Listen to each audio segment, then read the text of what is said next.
આજે હું તમારી સાથે 13 સરસ મજાની કિચન ટિપ્સ અને હેક શેર કરીશ અને એવી ટિપ્સ જે આપણે જોઈએ તો છીએ પણ એ હકીકતમાં કામ કરે છે કે નહીં એ પણ આપણે જાણીશું। તમે જોઈ શકો છો અહીંયા મેં સીટી વગાડી તો બહુ બધું પાણી આમાં નીકળ્યું હતું। મેં ચણા બાફવા મૂક્યા છે તો અહીંયા એક હેક બતાવું। જે તેલવાળો હેક છે એ તો બધાને ખબર જ હોય કે ઉપર આપણે તેલ નાખી દઈએ એટલે તો પાણી નીકળતું નથી, પણ તમારે શું કરવાનું છે, જે પણ ભાજી આપણે કરતા હોય તો ભાજી કે આ રીતનું કોઈ પણ શાક બાફતા હોય, કઠોળ બાફતા હોય ને તો નાની વાટકી એમાં એડ કરી દેવાની છે અને પછી તમે જુઓ કોઈ પણ વસ્તુ કે કોઈ પણ ઢાંકણ વગેરે પણ બગડશે નહીં અને સીટીમાંથી જરા પણ વસ્તુ બહાર નહીં આવે।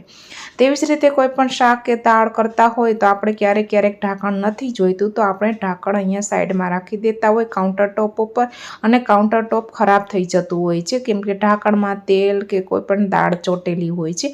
એને બદલે તમે જોઈ શકો છો આ રીતનો હેક તમે કરી શકો છો। અહીંયા તમારે આ રીતે ઢાંકણને કુકરમાં જ પરોઈ દેવાનું છે। તમે જોઈ શકો છો જો આ કડ છે અને આ કડ એ બંનેને આ રીતે ત્રાસમાં ગોઠવવાનું છે જેથી કરીને તમારું કુકર સરસ રીતે જે ઢાંકણ છે ને ફિટ થઈ જશે કુકર સાથે અને તમારું કાઉન્ટર ટોપ કે તમારે અલગ થાળી પણ નહીં લેવી પડે ઢાંકણ રાખવા માટે।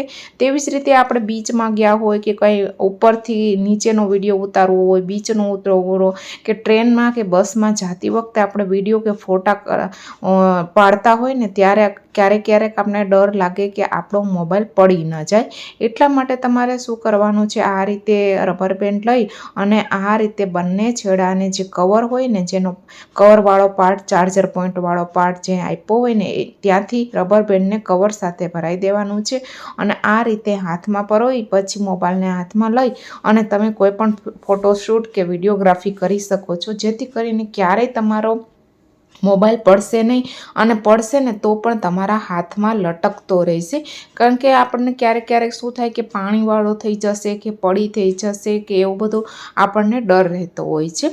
તેવી જ રીતે જો હાથમાં મોબાઈલ પર્સમાં રાખીએ ને તો ક્યારેક રિંગ પણ સંભળાતી નથી, બહાર જતા હોય તો બધું હાથમાં લેવું પણ પોસાતું નથી, તો એવી જ રિંગ આપણે હેરબેન્ડ ભરાઈ હતી એ જ રીતની ભરાઈ અને પછી તમે આ રીતે જે બેલ્ટ હોય ને જે સ્ટ્રાઇપ હોય છે પર્સની ત્યાં તમે લગાવી શકો છો જેથી તમારો મોબાઈલ લટકતો રહેશે, સિક્યોર રહેશે, જ્યારે પણ જોઈએ ત્યારે તમે એમાં કામ કરી શકો છો। કોઈનો મોબાઈલ રિંગ આવ્યું હોય તો પણ તમે એને વાત કરી શકો છો। તેવી જ રીતે સરસ મજાની આપણે હેરબેન્ડ બનાવીશું। આ નોર્મલ હેરબેન્ડમાંથી એક હેરબેન્ડને એકમાંથી પસાર કરી અને આ રીતે બંને પાર્ટ છે ને એને આ રીતે ગાંઠ મારી લેવાની છે। ગાંઠ માર્યા પછી બંને જે છેડા છે ને એક સરસ રીતે એને ખેંચી લેવાના છે।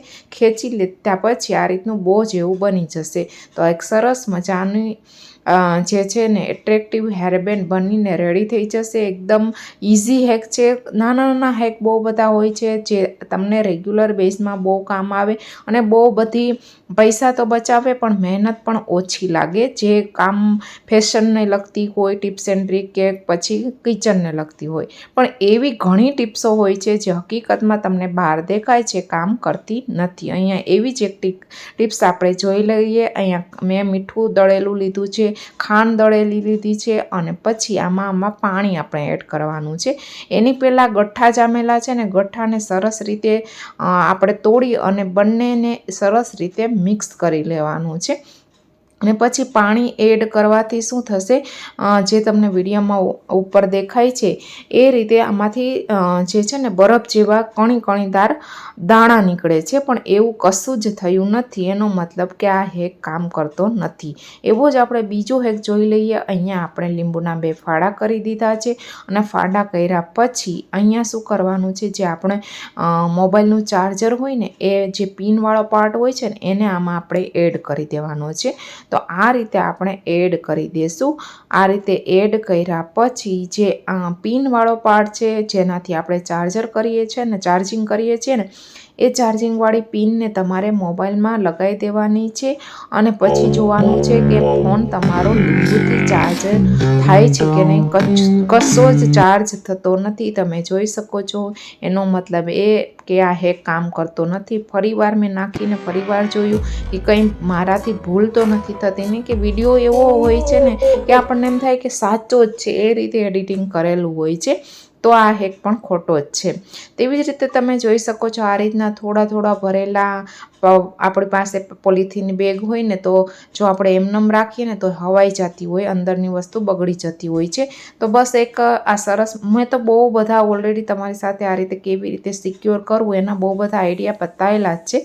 પણ આ રીતે બસ કશું જ કરવાનું નહીં, ક્લિપની જરૂર નહીં, સેફ્ટી પિનની નહીં, રબર બેન્ડની કશું જ નહીં. આ રીતે ખાલી ફોલ્ડ કરી અને તમે આ રીતે વધારાની વસ્તુ હોય એને સરસ રીતે સિક્યોર કરી શકો છો.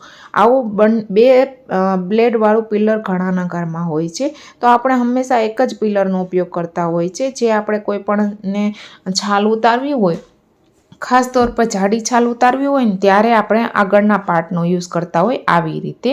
અને આ એડજસ્ટેબલ છે, તમે ઉપર નીચે પણ એને કરી શકો છો કેવી રીતે તમારે કેટલી જાડી છાલ ઉતારવી. પણ જે અંદરનો પાર્ટ હોય છે ને એનો આ રીતે યુઝ છે.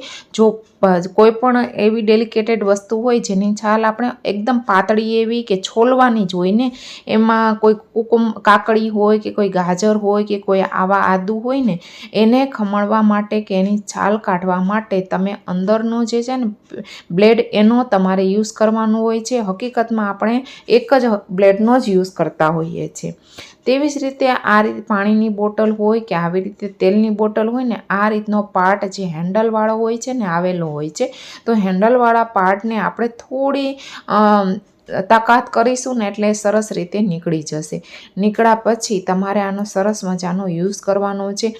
મોટાભાગમાં આપણા ઘરમાં મોપિંગ હોય કે મોપર હોય કે કોઈ પણ ઝાડુ વગેરે કે કોઈ આ રીતનું કંઈ પણ ટૂલ્સ હોય ને એમાં મોટાભાગે હોલ વગેરે નથી હોતો. મારે તો આમાં હોલ છે તો હું એને ખીલી સાથે લટકાવી દઉં છું, પણ મોટા ભાગમાં ઘણામાં નથી હોતો. તો એ રીતે એની હૂક બનાવવા માટે તમે આ રીતે વધારાના જે ઓઇલના કેનનો જે હેન્ડલ છે ને એનો ઉપયોગ કરી શકો છો અને આ રીતે ભરાઈ અને ખીલીમાં લટકાવી શકો છો, જેથી કરીને તમારે એને નીચે ના રાખવું પડે. બીજો યુઝ આ પણ છે કે તે વધારાના જે આપણા ઘરમાં જે ડિશવોશ કરીએ ને જે આપણે સ્પંજ હોય છે, સ્ક્રબર હોય છે, એ બંનેને પાણી નિતારવા માટે પણ તમે આનો યુઝ કરી શકો છો. કેમ કે જો વાસણ ઘસ્યા પછી એમાં જો પાણી વગેરે રહી જાય ને તો એ ખરાબ થઈ જતું હોય છે. તો આ રીતે તમે એક ટૂલ્સ બનાવી અને એમાં સ્પંજ વગેરેને ટ્રાય કરી શકો છો.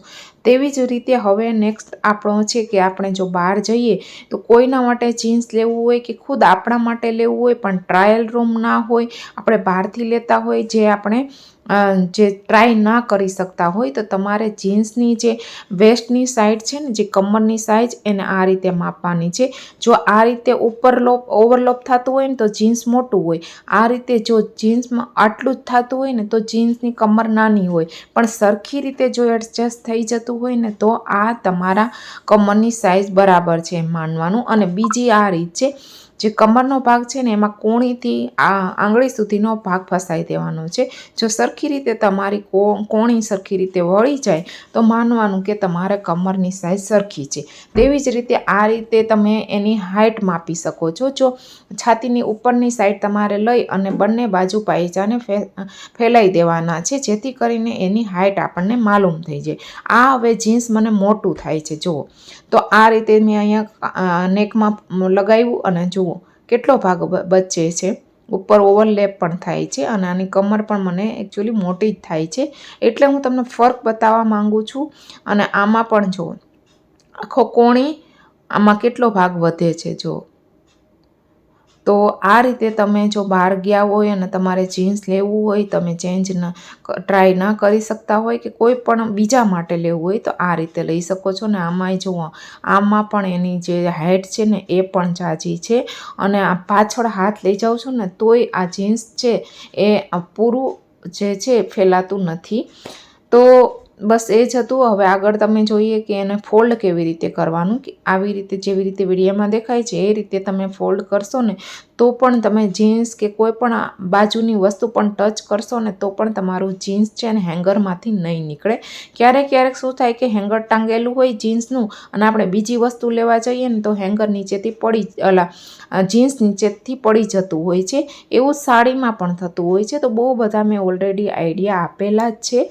અને હવે જીન્સને તમારે ફોલ્ડ કેવી રીતે કરવું, જો નાની જગ્યા હોય તમારા કબાટમાં કે પછી બહાર જતા હોય ત્યારે સૂટકેસમાં ઓછી જગ્યામાં તમારે જીન્સને રાખવું હોય તો આ રીતે ફોલ્ડ કરી અને તમે રાખી શકો છો. આ ઓશિકા જેવું બની જશે અને ઓછી સ્પેસમાં એ આવી પણ જશે. તો આવા નાના મોટા બહુ બધા હેક મારી ચેનલમાં ઓલરેડી છે. જો તમે ને ગમતા હોય તો પ્લીઝ વિડીયોને લાઇક કરી દેજો અને નવા હોય તો ચેનલને સબસ્ક્રાઈબ કરી દેજો. હવે તમે જોઈ શકો છો આ હુડી આપણે લઈ લીધું છે. જે પફવાળું જેકેટ આવે ને એ પણ તમે જો બહાર જતા હોય ને યુઝ કરતા હોય તો એમાં પણ તમે 4-5 ટી શર્ટ બીજા નાખી શકો છો. કંઈક વિડીયામાં દેખાય એ રીતે તમારે ટી શર્ટને ઇન્સર્ટ કરી દેવાના છે, જેથી કરીને ઓછી જગ્યામાં તમારા બહુ બધા કપડાં આવી જશે અને પછી એની ઇસ્ત્રી છે ને એ પણ નહીં વિખાશે. એવી રીતે તમે જોઈ શકો. અહીં સ્લીવમાં પણ આપણે વાળી દેવાની છે. પછી જેકેટને આ રીતે બંને બાજુથી આ રીતે લઈ અને પછી આપણે ચેન એની બંધ કરી દેવાની છે. ચેન બંધ કર્યા પછી જે રીતે મેં પહેલાં પણ તમને હુડીને કેવી રીતે ફોલ્ડ કરવી એવી આઈડિયા તમારી સાથે ઓલરેડી શેર કર્યો જ તો. બસ હુડીને આ રીતે વાળી અને નોર્મલી આપણે જે રીતે ફોલ્ડ કરતા હોય એ રીતે ફોલ્ડ કરી અને પછી આનું એક ઓશિકા જેવું બનાવી લેવાનું છે અને ઇન્સર્ટ કરી દેવાનું છે. તો આ જ હતા આજના મને લાગે 13 કે 14 આઈડિયા જે તમને રેગ્યુલર બેઝમાં જરૂર કામ આવશે. જો યુઝ કરવાના હોય કે કરતા હોય તો